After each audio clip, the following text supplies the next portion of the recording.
ইন্নাস সালাতা তানহা আনিল ফাহশাই ওয়াল মুনকার ওয়ালা যিকরুল্লাহি আকবার।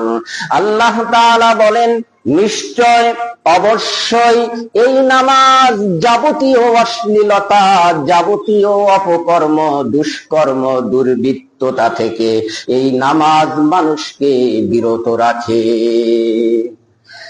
বিশ্বনবীজি জনাবে মুহাম্মাদুর রাসূলুল্লাহ সাল্লাল্লাহু আলাইহি ওয়াসাল্লামের সাহাবী হযরত আবু হুরায়রা রাদিয়াল্লাহু তাআলা আনহু বলেন, একদা রাসূল করিম সাল্লাল্লাহু আলাইহি ওয়াসাল্লামের কাছে একজন সাহাবী আসলেন।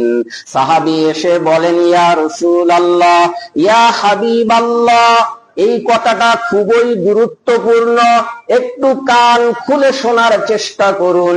সাহাবী বলেন, ইয়া রাসূলুল্লাহ, ইয়া হাবিবাল্লাহ, ইন্না ফুলানান ইউসাল্লি বিল্লাইল, অমুক ব্যক্তি তো রাতের বেলা নামাজ আদায় করে, কিন্তু আশ্চর্যজনক, দুর্ভাগ্যজনক কথা হলো, যখন দিনের আলো তৈরি হয়ে যায়, ফাইজা যখন দিন শুরু হয়ে যায়, সারাকা, ওই ব্যক্তি চুরিতে লিপ্ত হয়ে যায়।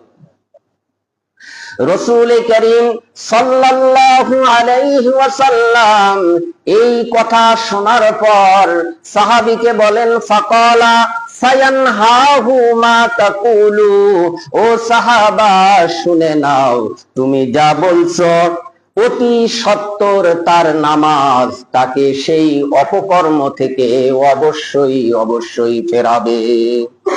কিন্তু আমরা যেই নামাজ পড়ি, আমাদের নামাজ কি আমাদেরকে চুরি থেকে ফেরাতে পারে?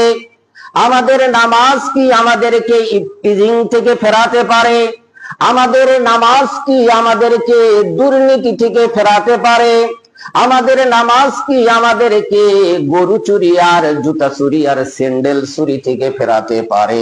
যাদেরকে পারে না, বুঝতে হবে তাদের নামাজ কাঙ্ক্ষিত মানের নামাজ নয়। মুসলমান ভাইয়েরা রে আমার, আপনি কারো একটা স্যান্ডেল চুরি করলে ফেললেন, এটা ব্যক্তিগত সম্পদ। বলুন, এটা কি সম্পদ? ব্যক্তিগত সম্পদ।